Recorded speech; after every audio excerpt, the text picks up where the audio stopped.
mastermind program the first one that I ever got into, and it was super scary. I saw the value of coaching and mastermind because you're learning from most of the time people that are ahead of you and have already avoided all of them snakes that you're about to go make. On this episode of A Call to Leadership, can't wait to unpack a very important question. Is a self-limiting belief really limiting in our possibilities? Does it keep us from reaching our best and highest possibility for life? We'll find out today, as I've invited someone who has displayed expertise in this area, David Ounanian, to help me unpack this vital question about self-limiting beliefs. I can't wait for you to join us. I'm Dr. Nate Sala, and this is A Call to Leadership.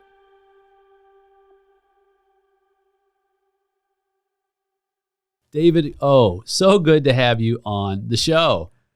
Thanks for having me, Nate. This is awesome. You bet. So now that's what you go by, David O. Sure. But pronounce your whole name. It's David Ounanian. It's an Armenian name, very difficult to say, so we shorten it to David O. Yeah, I hear you.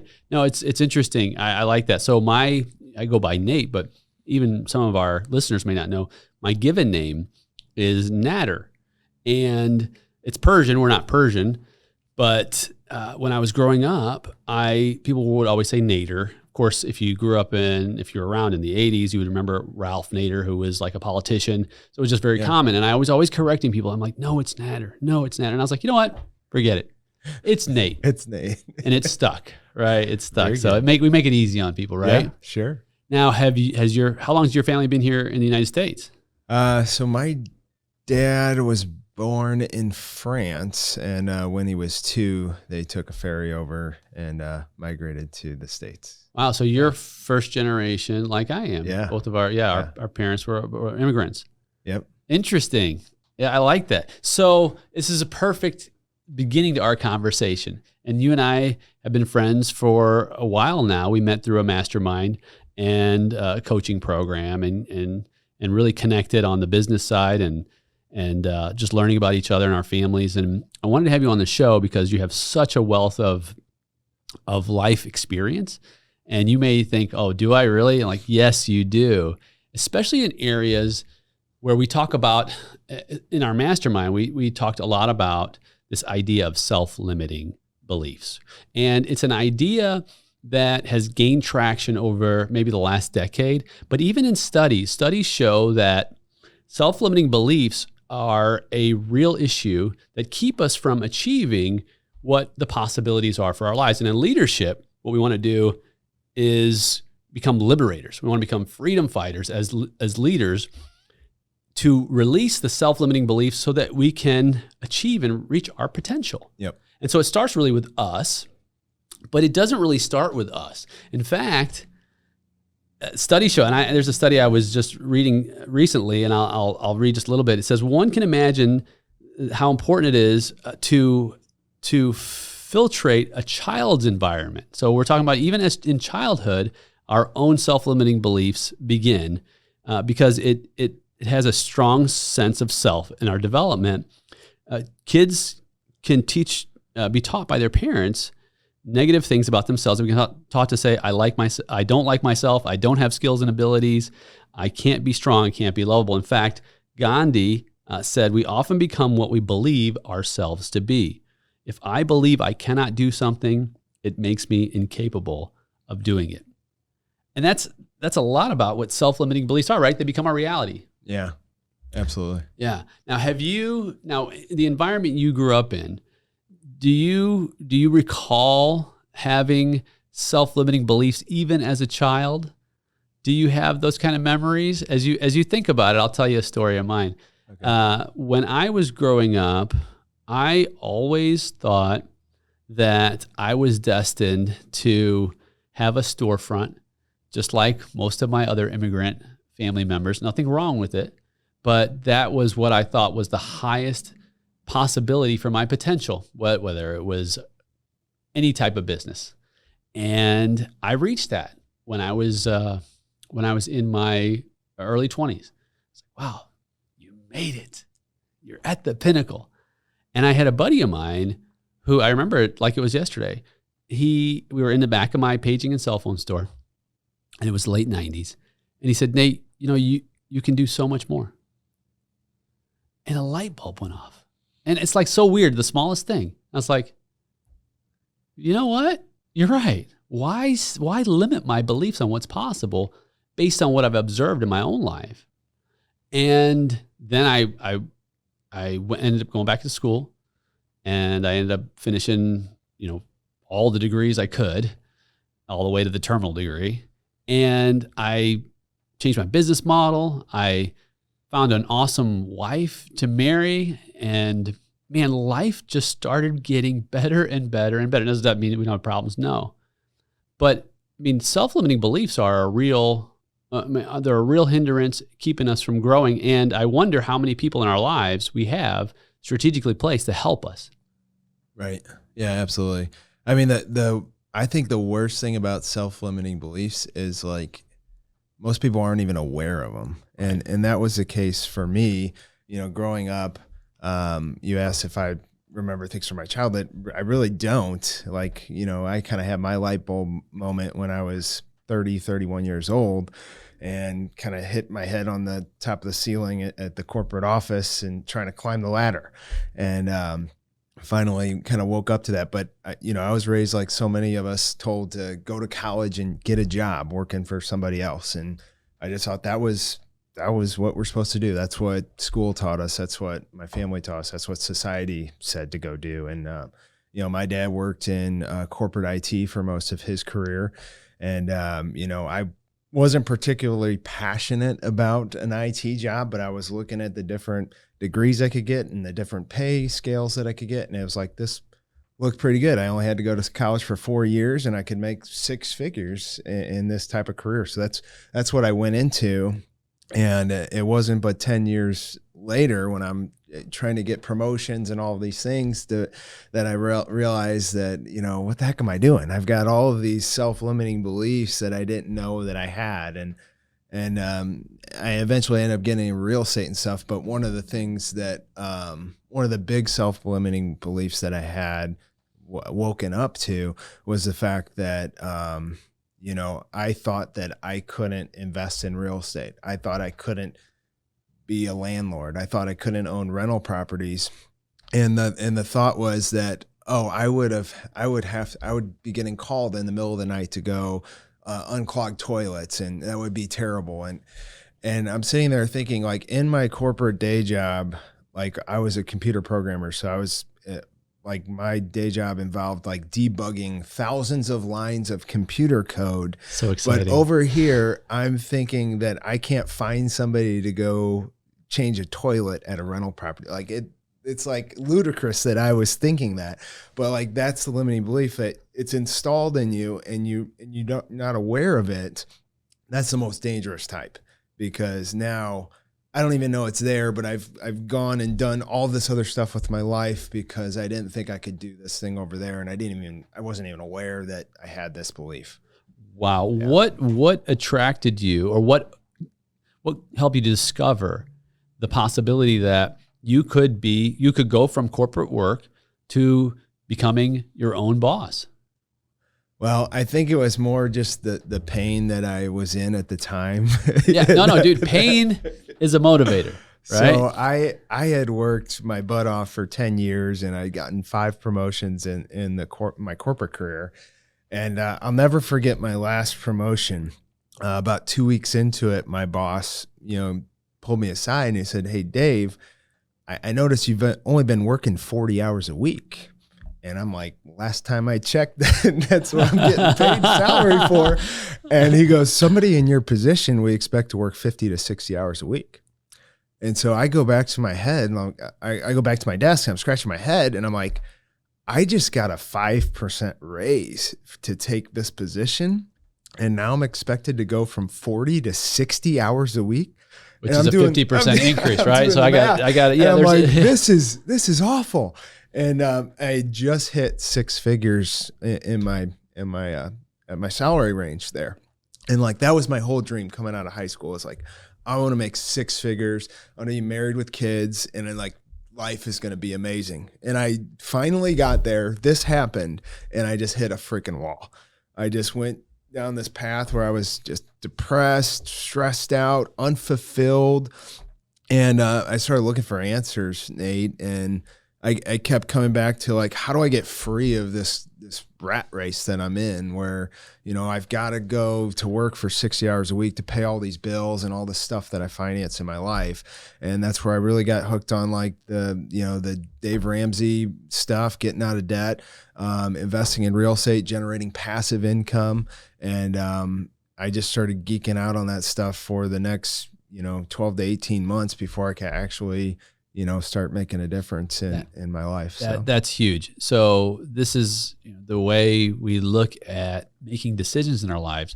Sometimes when we are, especially when it comes to self-limiting beliefs, it's a process.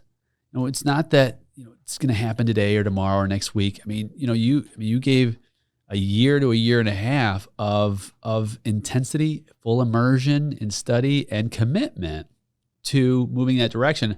And I would imagine as you learned more and you exposed yourself more to this new world, some of those shackles that you still had in terms of self-limiting beliefs began to loosen.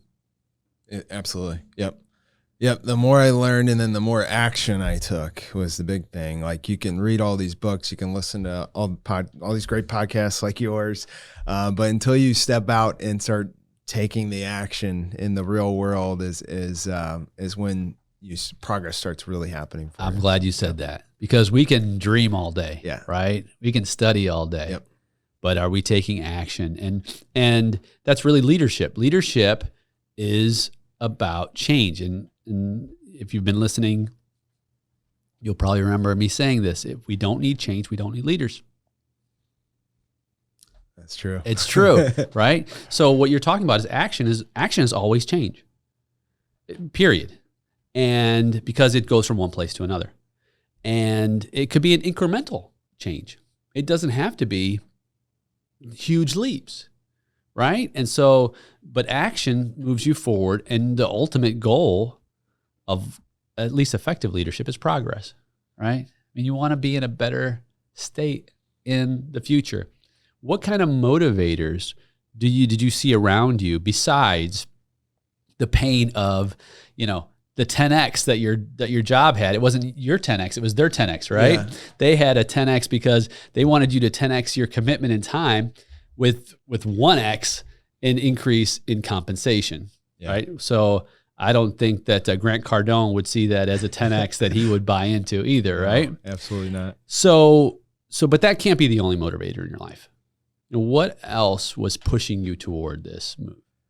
Ultimately it was about, I said I was totally unfulfilled in my work. I'm the only reason I had that job, Nate, is because to pay the bills, and I was told to go to college and get this job. Like it really wasn't what I was passionate about. And I remember my mom telling me growing up that if you got a job that you're passionate about, you'll never work another day in your life. And I always heard that, but I never thought it was possible. Like I don't know anybody that is like passionate about their work except for maybe the athletes that I see on TV. But yeah, that was something that really drove me, is like, hey, actually finding something I'm passionate about and being able to give back. So one of the coolest things about what I do now is we're able to give to charity because we don't have all the bills to pay, and I can control my own time and my income and stuff like that. And so that's a big passion of mine, is helping youth organizations in St. Louis. And that's I like to just count how many self-limiting beliefs we can go through in this episode, right? So that was self-limiting belief number 2.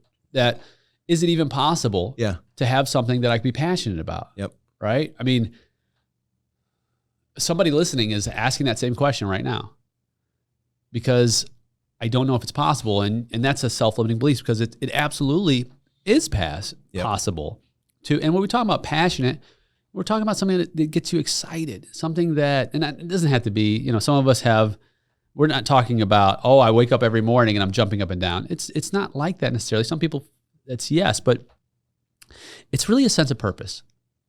And purpose drives people. And when we have a sense of meaning in a worthy cause, it changes the dynamic of our lives. And it's almost like it's wind under our sails. And to me, it's like, what other way would you ever want to live than a way that you live with passion and commitment? And so as you find this journey, you begin to take a risk, because here's another thing about self-limiting beliefs. It's a risk to pursue something that you believed you couldn't do. Yep. Yeah. You've almost got to risk who you are today for who you're going to become tomorrow. And you got to be willing to let that person go and step into the new you. I love it. You know what I love about that is that that's part of the creative process. Because if you can imagine, and this is also really a fundamental of leadership, is vision. And if you can imagine yourself, your future self, 5 years from now, in your future self's most advantageous position, what might it look like? People, I think, can tend to fear even that process because they're afraid they'll maybe be disappointed if they don't reach it. But you do yourself a favor by going out and projecting yourself in the future, saying, wow, if the future me was in this space with this, and this, and I'm not just talking about material, but this level of fulfillment, that future me would be thanking the me today. And then you can create steps and order those steps to lead you to the future. In fact, I would do this exercise with some of my students, and I would ask them to write a letter from their future self to their present self with all the things that they were thankful that their present self did to lead them to become that future person. And really, it's just reverse engineering an action plan, right? Yeah. But what it does is it forces us, exactly what you were saying, it forces us to step into that future you that's not the same in 5 years and 10 years or whatever it might look like. Yep. Yeah, it's about becoming intentional about, 5 years is going to go by. And if you haven't been intentional about where you're going to be heading, like you're just going to be blown in the wind. 100%. And I did that for a long time. Make no mistake about it.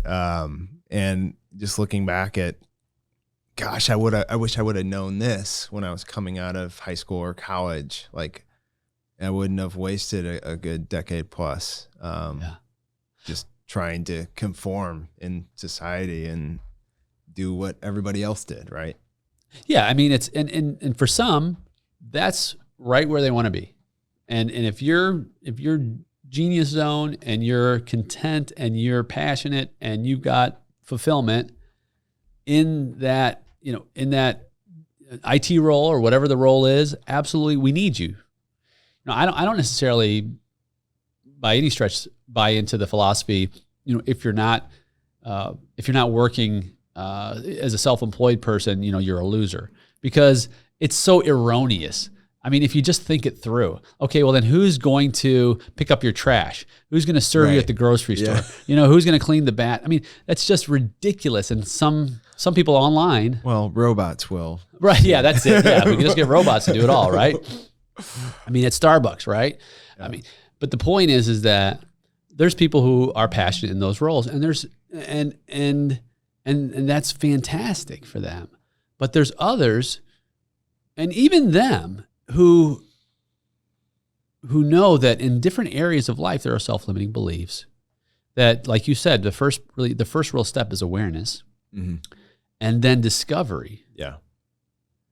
And in your case, it was real estate. Yep. That you knew would be a vehicle, at least in that space of your life. Right. Yeah, to free up my time. Yeah. Basically, because that was important to you. Provide for my family. Yeah. Yeah. And it's almost easier when you think about becoming aware of self-beliefs, it's almost easier to become aware of someone else's self-beliefs. So this is something that I find everywhere I go, and different social circles and stuff, I hear people saying things. It's like, well, I can't do this or I can't do that. And like this ding goes off in my head. I'm like, oh, it's a self-limiting. You're telling yourself you can't do it, so you'll never be able to do it. And I know they want to do whatever it is that they're saying. And it's like, oh, but it's much harder to look internally and see that same thing. Yeah. Yeah. No, it's true. And I've found that negative self-talk is what, is one way to describe that, and versus positive self-talk. Some people call it like speaking something into existence. Yeah. It's really back to the vision. It all stems back to what's the vision of the future. If the vision for the future is I can't, then you won't. If the vision of the future is it's possible, then you might, right? It's so much better to say it's possible. It may not be probable. Yeah. But if there's a possibility, then I'll put my effort toward it. If the reward is satisfying, at least perceptively. Yep. And so when you get that worked out, and now I would classify you as successful in real estate. Would you classify yourself as successful? I know it's hard to do when you're an entrepreneur. You're like, well, I'm always trying to become better. So sure. Absolutely. Achieve some level of success to where I was able to get out of my corporate job. And that's what we're really passionate about helping people do right now. So we call that spot of success, but I'm always trying to grow and get to the next level. I try not to be too satisfied where I'm at any given point. It's so true. So that's one bucket. How about self-limiting beliefs? As you know, as entrepreneurs, as we are, life is not a series of compartments. We'd like to compartmentalize it, but it's not. We've got family, we've got friendships, we've got our spiritual communities, we've got our business. As far as the family goes, we're gonna get a little personal. I've had self-limiting beliefs. I know you've had self-limiting beliefs. I had a self-limiting belief whether or not I could be a good dad. I grew up without a dad. My parents divorced when I was 5. I saw my dad like once or twice a year. And I didn't really know what it was like to be a son. And I sure as heck didn't know what it was like to be a father. And man, I was afraid. I was going to just botch the whole thing up. And in some ways, I did. I mean, I apologized to my son. You have no idea how much I'm like, sorry. And he's like, Dad, stop saying you're sorry, because I'm learning.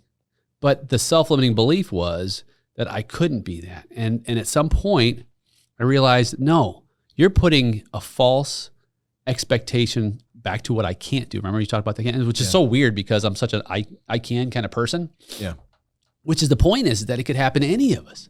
Like you could be the most optimistic person on the planet and you still have blind spots. Yep. With self-limiting beliefs. Absolutely. How about you? Oh man. I mean, yeah, I'm a work in progress when it comes to being a father and a husband. Not where I want to be in either of those places, but getting better and surrounding myself with people that are doing the same.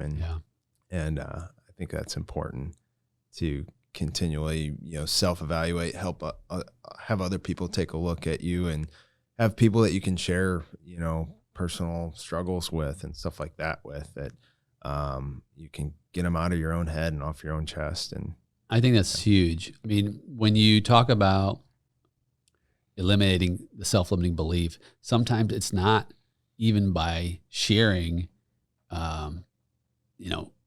I need someone to help me with a self-limiting belief. We rarely even say that, but sometimes we just share our struggles. Yeah.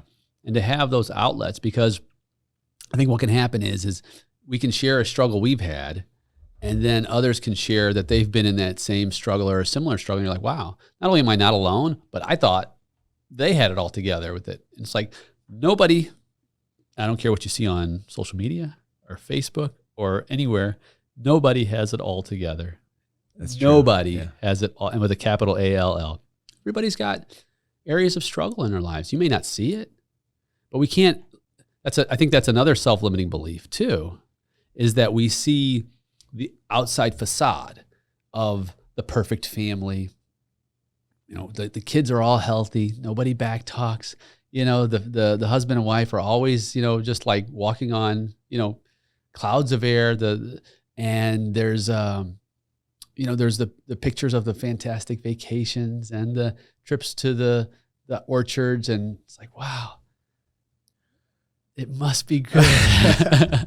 Well, I know when we walked in here, you had said, you know, we hadn't talked that much in the last couple of months, but you'd see me on Facebook and I almost said, you see what I want you to see.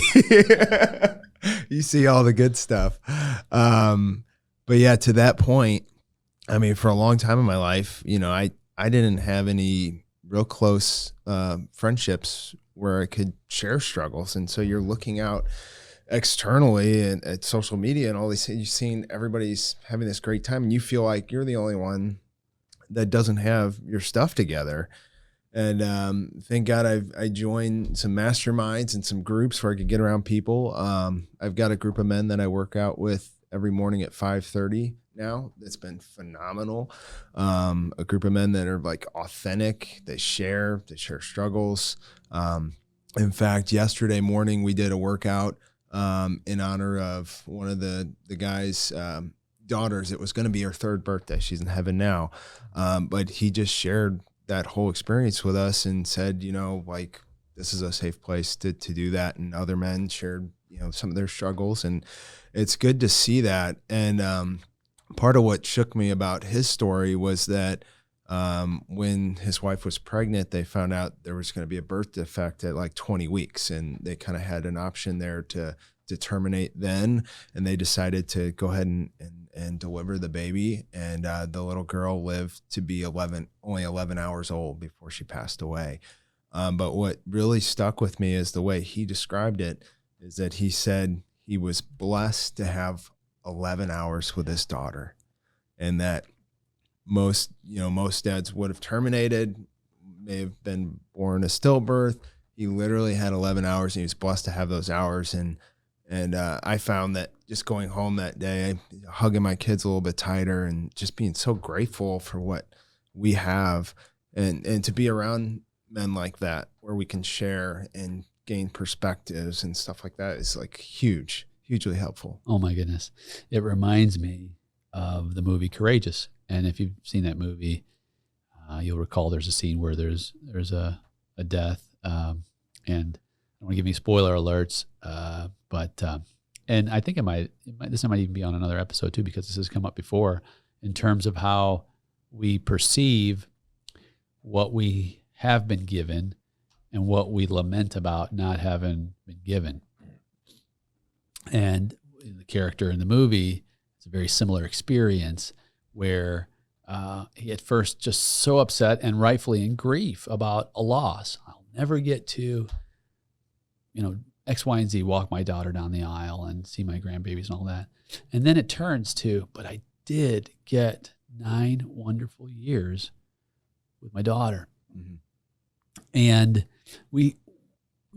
I think that's another limitation, is we limit the benefit of the time that we have been given, rather than what we do is we spend so much focus on what we wish we could have had, and it literally, like, it steals the joy. It robs the joy from the actual reality of the experiences we have had. Yeah. And so I used to do this with clients. I used to, because I'm a people person, right? And so every so often, I'd lose a client for one reason or another. And I'd be like, oh man, I lost that client. And I'd be so upset for whatever reason. And I was like, well, first of all, they're not my client, right? They don't belong to me. 1. 2, how about having a celebration of the opportunity and the time you did get to shepherd and steward them along that leg of the journey? That's cool. And 3, how about this? Celebrate that one of your colleagues now gets to be blessed and bless that individual or that group. How about that? Wow. Yeah. I mean, those are game changers because Yeah. what happens? I totally changed my perspective because I was limited. Mm-hmm. My mind was limited to grasping on to something that never really belonged to me in the first place. And so it was freeing. It was literally liberating. So now I look at every interaction as I am blessed in this moment to enjoy our time together for as long as it lasts. That's awesome. So now when I get an email from, a client who's moving on for one reason or another, that's what I'll say. I am so thankful for the time we've had together. It's been a true honor and a joy to serve you. And I'm so thankful and looking forward to the next individual that gets to help you along that leg of the journey. Wow. Yeah, that's amazing. And that totally changes the energy that you're experiencing, right? Yeah. You're in joy and gratitude, right? Instead of anger, frustration, stress. I've lost this client. That's so cool. That's really cool. Yeah. And I've taught my team because my team has also sometimes have said, I'll get a message and it'll be a team member copied and I'll get a response from a team member. I'm so sorry. I don't know what happened there. And no, you've got the wrong attitude, right? As long as we've done everything that we can do. And of course, that doesn't mean that there's not a feedback loop and there's some things we can improve. Absolutely. Absolutely. Sure. But don't lament over that. Simply take the feedback, grow, learn, be thankful for the time you had, and also pay it forward. Because that happens to us just as much as it happens to someone else. Because every time we get a new client, it's a handoff. That's right. For whatever reason, right? And so I look at it like these are all God's buckets and they're filled. And then we are able to administer, whatever's in them, all that good fruit to wherever it needs to go. And it, like you said, it changes the whole energy. You go from all this negative energy to all this positive energy. I think it also changes the culture and the dynamic of your organization. Not only your business, but it also pours into your family too. Yep. Living in gratitude and appreciation. How much more powerful is that? Right.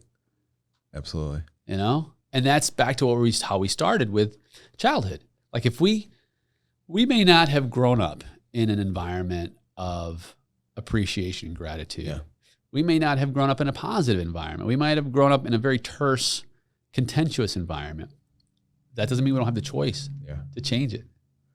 Yeah. One of the things I noticed with being a father of young kids is like how much negative stuff like we say throughout the day, like to our toddlers and stuff, like, hey, don't do that. Don't do this. Don't hit your sister. Don't spill your milk. Don't put your sister in the dishwasher. All these, we just constantly saying, you can't do this or you can't do that. And it's like, it gets ingrained in their mind that, oh, they can't do anything. And they don't even realize it. It's so true. Yeah. So like flipping that, just tell them what they can do. Yeah. Drink your milk. Yep. Right. Play with your sister nicely. Yep. Right. Those, what you can do rather than what you can't do. And it fosters a whole nother set of behaviors. Yep. In the kids. So, have you found your daughter in the dishwasher? Once. Most times it's the dog they're putting in the dishwasher. Nice. Yeah. Right? Typical family. And that's okay. That's normal. And so when we reframe our thinking, those are game changers. Yeah. Tell me more about the mastermind and coaching environment and how that's helped you to eliminate those roadblocks to your progress and potential. Wow. Yeah, that was such a game changer. When I got into business for myself, at first I was trying to do everything on my own and just learning from good old YouTube University. And I found I was making every mistake you could possibly make. And it wasn't until I decided to hire my first coach or get into my first mastermind. That was super scary, by the way. I didn't have any money at the time, and it was going to cost me $6,000. And I've been thinking about it, not sure it was going to be worth it. But I had been messing so much stuff up on my first real estate investment property that I had to try something else. And so I remember I went out and got one of these. When you open a credit card, you get 0% APR for the first 12 months or something. So I opened up one of these and I swiped it for my $6,000 coaching mastermind program the first one that I ever got into. And it was super scary. But I'm like, I'm either going to figure this out. If it's what they say, I'm going to make the money back in the next 12 months, or, I'm going to go down with this. I mean, it's just what I got to do. So, I mean, it was within 2 months that I had done a deal through this group that I joined that made like $8,000. It paid right back. And it was just like, ever since then, I saw the value of coaching and mastermind, because you're learning from, most of the time, people that are ahead of you and have already avoided all of the mistakes that you're about to go make. And so when you can get that type of guidance and learn from other people's mistakes like that, it is absolutely amazing what it can do for your growth and speed you along in that process. Yeah. Yeah. I've heard it said, I have one of my students has said that he's gotten pushback from his friends on being a part of a mastermind, especially with the cost. Oh yeah. And his friends are like, why don't you buy a nicer car? Why don't you, get some more clothes, take nicer vacations? You're wasting your money on this. And his view is that those are all immediate gratification, short term, but they have no real possibility for a return on investment or a multiplier of possibilities. And so what he says is, you say, how can I afford it? I say, how could I not afford to do it? It's a totally different mindset, right? Absolutely. And as he lays a foundation, right? Fast forward to the future self. This is why it's important to see the future self 5-10 years from now, when he's looking back and his friends have taken the short game, the finite game. He's in the infinite game, and he's looking at them and saying, hey, where's that fancy car? Where are those nice clothes? I tell you what, hop in my jet and I'll introduce you to my coach. That's awesome, man. Well, that's so true though. Like you got to be careful about the advice that you're getting from people in your circle. 'Cause my gosh, the amount of people that gave me advice that had no business, no experience, it's like, people are telling you not to join the coaching program. It's a waste of money. And you look at their lives. Are they where you want to be? And then 2, have they ever been in a coaching program? No, they've never been in a coaching program. They've never done what you're trying to do, but yet they're telling you can't do it. It's almost like that analogy where crabs are in a bucket, right? One crab starts crawling out. The other crabs will pull it back down. They don't want them to escape. And, so that, oh man, so it's so infuriating when I hear, people getting advice like that. It goes back to like this whole society thing where like we're, we go out and we go to college and we rack up $100,000 in student loans nowadays, and you graduate, and what do your friends and family do? They clap and they cheer, right? They clap and they cheer. And then what do you do after that? You go get married and you put on this huge expensive wedding and you invite hundreds of your friends and families, and gosh, that's going to cost you $50,000, $60,000 there. And what do? You're married, you clap and cheer, right? And then you go out and you buy the new vehicles, or you lease a vehicle, and you're paying, $35,000, $40,000 for a new car in the next 5 years, and you got payments on that, and they see you in your new car and they clap and cheer for you. And then you go out and buy your house, right? And you get a 30-year mortgage on it. You got payments for the next 30 years, and you have a housewarming party. They come over and they clap and they cheer. Nice job getting this house. Then you get this wild idea that you're going to start your own business. You go out and get a business loan for $20,000, and all your friends and family say, "You're freaking crazy, man. What are you doing? You're going to lose all your money." And it's just mind blowing. It ain't that's kind of the norm. It's so true. Yeah. No, you nailed it. You nailed it. Yeah. I think about like that whole progression, if you will, like what people cheer on and what people try to discourage you from. And I mean, even it's almost like anything that helps you to grow and that you reinvest in yourself is sometimes viewed as a waste of money. And maybe in people's minds, maybe they've seen it didn't work for some. Maybe they think it wouldn't work for them. But I tend to look at like the coaching piece, especially if, you know, in an area that this is your future self, right? If you want your future self to be a star NBA player in this area, whatever it is, real estate, education, whatever, then just imagine if you were on a team of people who were doing that. Let's just say a real NBA team with no coach. I mean, would anybody go to those games? Would they win very many games? Would they win any championships? No. Coach is essential in a sporting world. And it's like, well, why don't we apply that same philosophy in professional work? Because it's the same level of commitment to an individual who has the experience to take you places where you can't go on your own. And this isn't like, trying to sell a coaching program.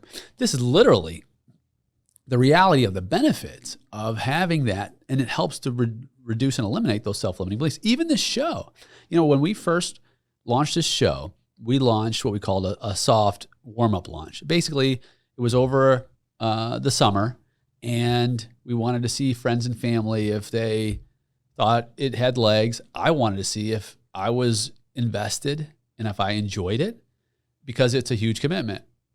Because most podcasts, they fizzle out. They go for a certain amount of episodes and then they fizzle out. Well, I want to see, do I have staying power? It's something that I'm really passionate about, which you talked about. And what I found was through this process of discovery is that, man, I really love this. I love the conversations. I love the people. I love being able to go from one to many and share with a wider audience really important, relevant aspects of leadership that matter and can be game changers in lives. So it motivates me. So as soon as that became a reality for me, I suspect in the same way or very similar for you with getting into real estate, then it was, okay, who can I bring on my team to coach me who's been down this road to help me to organize and create a method and a success plan for this podcast? So I brought on a coach who we both know. And man, I mean, from redesigning the format, how I approached the questions and how I delivered the material, how I imagined my ideal client avatar, if you will, or the listener who I know is needs to hear what this podcast will deliver for that value proposition. All that would have never happened had I not had a coach. That's incredible. Yeah. That is so awesome. That's the power of it. So if you're the next question is, well, where do I find someone, right? Or how do I know that the $6,000 I'm about to put on this 12-month interest-free visa isn't going to be wasted? I mean, those are real questions. I'm sure you asked, just like anybody else. Yeah, sure. But like, as far as the vetting process, likely you began to ask around or began to go to different conferences or different events, right? And start to do your homework on what kind of a coach will work best for you. Right. Yeah. It's, I mean, you don't need a Hall of Fame coach. You just need somebody that's a couple steps in front of you. Right. Right. And that's kind of how I started. A couple of steps in front of me. Then I kind of outgrew that group and I went to the next group that was another couple steps in front of me. And so it's a progression, right? You don't have to go out and hire, a world-class $1 million coach to coach you.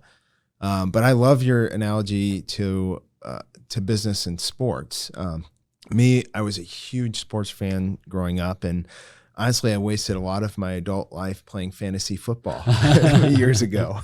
And I just thought it was so cool that I could, control my team and everything else. But when I got into business, what was really mind-opening to me is like, in business, every day it's game day, right? And there's real stakes at play. Like if you lose in business as a business owner, like how are you going to feed your family? How are you going to shelter your family? Right. Yeah. You can lose a game, but yeah, you can lose the baseball game or the football game and nothing's going to happen. Right. There's another season next year. So that kind of like really got me, I kind of lost interest in watching sports at that point in time in my life. And now it's all about, if I'm going to wear clothes, I'm going to wear my team, my business stuff on every day instead of wearing the St. Louis Cardinals or the Rams jerseys and stuff. I'm going to rep my own team. And because this is the team that matters. This is a team that's playing every day. And you better have a coach. You better be practicing. You better show up to play. Yeah, that's good. Yeah. That's good. And when you have that, you can do things that you never thought possible. I remember, and I'd love for you to share an experience that you had with our own self-limiting beliefs. I've suffered with it, and I know you have too, and I know someone listening has too, of not knowing or not believing in our worth as far as in the business world. And I remember a story that you told where you had a program and you didn't know if anybody would buy it. And then you were a little surprised when somebody did buy it. Yeah. A lot of us fall into that, like, will anyone want what I have to offer? Yeah. Until you took very specific steps, which were instituted by, and vetted through your coach. Yep. Yeah, absolutely. So like when I started having success, like the mastermind I was in challenged me to, hey, why don't you start coaching and mentoring, other people to kind of follow your path and how you got out of the corporate world and into real estate. And why don't you start coaching those people? And so I thought that sounded great, but I didn't really have the belief that I was good enough or had what it took to lead somebody else on that journey. And, we started working with my coach on how to set up the program, how to structure things, how to create, what is it going to cost. And I remember I had my first call with a prospect, and it was like a 30 to 45 minute phone call. Never met with this person ever before until this phone call to see if coaching was a good fit for him. And I remember at the end of the call, it felt super uncomfortable. And I just said, are you ready to sign up for the program? And he said, yeah. And I was just kind of like blown away, like that he was going to trust me to do this. And then I still didn't believe it. So then I was like, okay, we'll take out your credit card. And he took out his credit card and he started reading me the numbers, and I didn't even have a pen and paper. I'm like scrambling around trying to find, something to write down his credit card number. And we ran the payment, and then I had to show up, and that forced me to have the belief after that. Like, this guy just paid me thousands of dollars. I better damn well believe that I can lead him through this program, or I'm going to be a fraud. I'm going to steal his money. And that wasn't an option for me. And so I learned how to lead at that point. I over-delivered. So if we had one coaching call a month, I probably gave him 3 or 4 just to make sure that I was giving him everything that I could to make sure he was successful. Man, I love that story. And as you're unfolding that story, it reminds me back of the sports analogy. It's like, put me in the game, coach, right? The coach prepares you, gives you the plays, tells you how to play. You're on the bench. It's time for you to play. You're in the game. Yep. And it's game time, right? And sometimes it's like, really? I'm playing. I'm not sitting on the bench. Yes, you're ready. And the coach knows when you're ready. And you go out and you play your best and you kill it. And all of it has to do with this entire philosophy of for some it's pain, for some, pain and pleasure are very, they're extremely motivating. In fact, this is like a total like geek sort of statement here on philosophy and economics. But Jeremy Bentham, who is considered the father of modern economics, at least neoclassical economics. I'm going into the weeds here, but he wrote a book on the legislation of morality, which is interesting, even the terminology. This is a long time ago. This is in the, the 19th century. Anyway, so first Jeremy Bentham and then John Stuart Mill. Basically, economics was born from this. And the idea of utility or value is really what the modern economics is based on, value, right? Value creation. And he said that pain and pleasure are our sovereign governors. They govern what we do and what we do not do. And this was the principles of legislation and morality. I can't remember the exact name of the book, but anyway, it's an old book. I actually have an original copy of it from way back then. I keep it at the house to remind myself of the importance of understanding pain and pleasure and how it motivates me to take action in areas that are necessary so that I can take off the shackles and the bondage, if you will, of my own, standing my own way. Because I think for a lot of us, the only thing that's in the way of the best version of ourselves is us. Mm-hmm. No matter who else we blame. Yeah. Right? We blame the government. We blame our neighbor. We blame our employer. We blame our spouse. We blame our kids. We blame our community. Yeah. But all that does is it keeps us from progressing.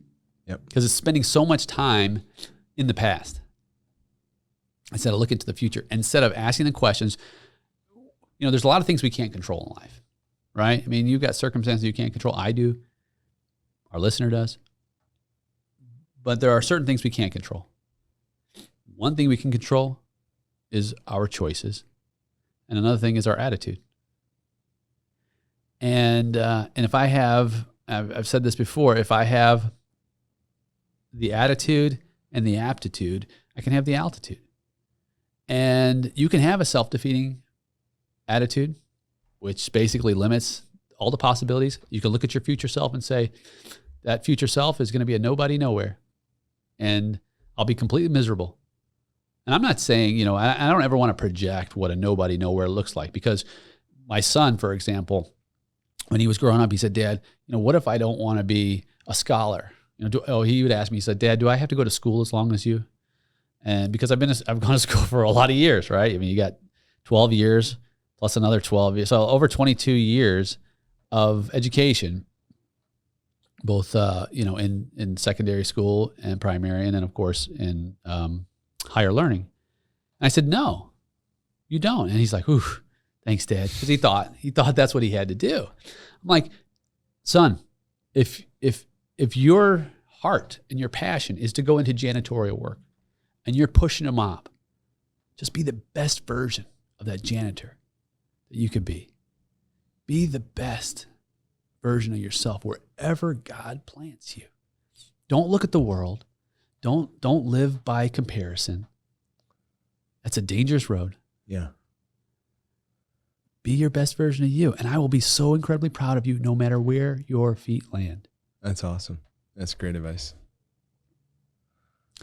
But you have such great potential to do great things. But the other side of it, man, I think we can really mess stuff up if we start projecting our own views on what they should be. Yeah. Because of maybe something was unfulfilled in our own lives. Yep. Or something that we see in their potential. It's kind of like a Goodwill Hunting thing, right? Where maybe he doesn't want to be a brilliant mathematician, even though he has the gifting for it. He wants to go see about a girl, right? As it's famously said in the movie. Yeah, it's almost each person has to do their own work of discovering, what that is and doing some internal searching. So yeah, that's good. It's a good point. Cause we can see it in others and say, oh, they should do this or that. Really they need to take the journey themselves. And indeed. Yeah. And that's another self-limitation. I would argue is that when we live by comparison and we think, well, I need to be like this person. because for whatever reason they have status, or they have prestige, or they have position, or they have power, whatever it looks like. But again, that's also self-limiting, because the very top possibility then is their own achievement in that area. And you, as you said, you were climbing the corporate ladder. One of the most frustrating things about climbing the corporate ladder is if you climb all the way up and you realize your ladder was against the wrong building. That's hilarious. Crap. I think that happens a lot. It happens a lot. Because what we saw at the top of that ladder, we thought that's what we wanted, which we were limiting ourselves to all the possibilities, which goes back to discovery. And that doesn't mean you're a wanderer. But again, it's okay to wander a bit too, if you have to get there. You're like, Nate, you're not helping me. You're not helping me at all. It's a complicated road. It's not easy, but it really does start with beginning to explore, because leadership is about exploration. It is about discovery. Yeah. It's not I didn't arrive at my final, vision for what my future is going to be. Like, every day, every month, a new layer of the onion kind of, unveils itself. So it's a constant journey of discovering who you're meant to be and what you're meant to do on this earth. So, yeah. And I wonder then, this is kind of a great way to close. And you think, you're going to get to the great summit, if you will, the very end of the journey one day, just like I will. That could be today. It could be in 40 or 50 years, or even longer, depending on if Elon Musk can get some of this stuff done with nanobots and who knows what, right? Or you could be cryogenically frozen, as they sometimes say Bruce Lee and Walt Disney and Elvis are. But I don't think that's the case. No. Although you can side note, you can cryogenically freeze yourself. So I read an article, kind of bizarre, and it wasn't really that expensive. Like, obviously, relatively speaking, 25, 50 grand for your head. You could get your head cryogenically frozen, and then the idea is that when there's technology in the future that can, I don't know what, give you a body, or some kind of a nanoskeleton or something like that they would bring you back. Now, all kinds of question marks in that, and I don't even know if I'd want to. Yeah, my biggest question would be, would you still go to heaven if you froze your body? So, I don't know. Right? Delayed. Definitely a deep theological question for the next generation of theology scholars. But unless we're cryogenically frozen, which I don't think that you would go down that route, one day you'll be on that great summit, and you look back at the life that's passed on. What's one thing that you would want people to have said about you while you were here on this earth? One thing that people said, that I put a smile on God's face. I was a believer, and I created disciples and discipled other men and helped them come to Christ. That would be the number one thing. Well, Dave-O, you are on your way. Thanks, buddy. Good having you on the show, man. Thanks for being here. Great to be here, Nate. Thanks for having me.